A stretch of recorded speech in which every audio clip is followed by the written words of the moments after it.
Bangladesh football ফ্যানদের জন্য এক বিরাট এবং এক্সাইটিং ব্রেকিং নিউজ। দেশের ফুটবলে অবশেষে সুবাতাস বইতে শুরু করছে। জাতীয় ফুটবল দলের প্রধান কোচ থমাস ডুলির হাত ধরে বাফুফে এবার যে চমকটা দেখালো তা এক কথা অবিশ্বাস্য।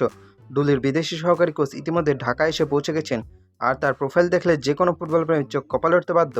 তিনি আর কেউ নন, বিখ্যাত ক্লাব জুভেন্টাসের U23 দলের সাবেক সহকারী কোচ মার্কো বোনোফিজিলিও, যিনি মার্ক ব্রুনো নামে ফুটবল বিশ্বে বেশ পরিচিতি। আজকে আমরা ময়নাতদন্ত করব কে এই মার্ক ব্রুনো, তার টেকনিক্যাল ব্যাকগ্রাউন্ড কেমন, আর তার এই হাই প্রোফাইল আগমন আমাদের লাল সবুজের ফুটবলকে কতটা বদলে দিতে পারে। চলুন শুরুতেই ইতালিয়ান কানাডিয়ান কোচের প্রোফাইলটা একটু খতিয়ে দেখা যাক। মার্ক ব্রুনো ফুটবল কোচিং দুনিয়ার বেশ চেনা একটা নাম। তার কোচিং ক্যারিয়ারের সবচেয়ে বড় হাইলাইট হচ্ছে ইতালিয়ান জায়ান্ট জুভেন্টাস U23 দলের সহকারী কোচ হিসেবে দায়িত্ব পালন করা। আমরা সবাই জানি জুভেন্টাসের মতো বিশ্বমানের ক্লাবের একাডেমি এবং U23 দল থেকে কত শত বিশ্বসেরা তারকা ফুটবলার উঠে আসে। সেখানকার ইউথ সিস্টেম, আধুনিক ফুটবল ট্যাকটিক্স আর তরুণ ফুটবলারদের নার্সিং করার নিখুঁত আইডিয়া ব্রুনো নখদর্পণে।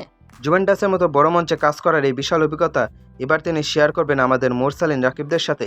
একজন বিশ্বমানের কোচের ছোঁয়া পেলে আমাদের তরুণ ফুটবলারদের মানসিকতা এবং খেলার ধরন যে রাতারাতি বদলে যেতে পারে তার বলার অপেক্ষা রাখে না। তবে মার্ক ব্রুনোকে বাংলাদেশে আনার পেছনে সবচেয়ে বড় ভূমিকা ছিল আমাদের নতুন হেড কোচ থমাস ডুলির, কারণ এই দুইজনের কেমিস্ট্রি বা রসায়নটা কিন্তু দীর্ঘদিনে পূর্ণ। এর আগেও তিনি থমাস ডুলির আন্ডারে গায়ানা জাতীয় ফুটবল দলের সহকারী কোচ হিসেবে সফলভাবে দায়িত্ব পালন করেছিলেন। অর্থাৎ ডুলি ঠিক কীরকম ফুটবল খেলানো পছন্দ করেন, তার ট্যাকটিক্যাল প্ল্যান কেমন সেটা ব্রুনো খুব ভালো করেই জানেন। সহকারী কোচের কাজই হলো হেড কোচের দর্শনকে মাঠে ফুটবলারদের মাঝে ছড়িয়ে দেওয়া। আর যেহেতু এই দুজন আগে থেকে একসাথে কাজ করেছেন, তাই নিজেদের মধ্যে বোঝাপড়া তৈরি করতে তাদের 1 সেকেন্ডও সময় লাগবে না। শুধু গায়ানা জাতীয় দলই নয়, ব্রুনো কিন্তু গায়ানা U17 জাতীয় দলের হেড কোচ হিসেবেও কাজ করেছেন। তার মানে তরুণ প্রতিভাদের খুঁজে বের করে তাদের ভেতর থেকে সেটা বের করে আনার দারুণ এক জাদুকরী ক্ষমতা আছে এই কোচের। এখানে শেষ নয় বস, আন্তর্জাতিক ফুটবলের পাশাপাশি ক্লাব ফুটবলেও তার অভিজ্ঞতা বেশ শীর্ষণীয়। তিনি উত্তর আমেরিকার অন্যতম দ্রুত বর্ধনশীল লিগ কানাডিয়ান প্রিমিয়ার লিগের ক্লাব ইয়র্ক ইউনাইটেডের সহকারী কোচ হিসেবে দায়িত্ব পালন করেছেন। আধুনিক ফুটবলের ডেটা অ্যানালাইসিস, পজিশনাল প্লে আর হাই প্রেসিং ফুটবলের যে ট্রেন্ড চলছে তার সাথে ব্রুনো পুরোপুরি অভ্যস্ত। বাফুফে সাধারণত যে ধরনের কোচদের নিয়ে আসে তাদের চেয়ে মার্ক ব্রুনো প্রোফাইল অনেকটাই আলাদা এবং বেশ ভারী।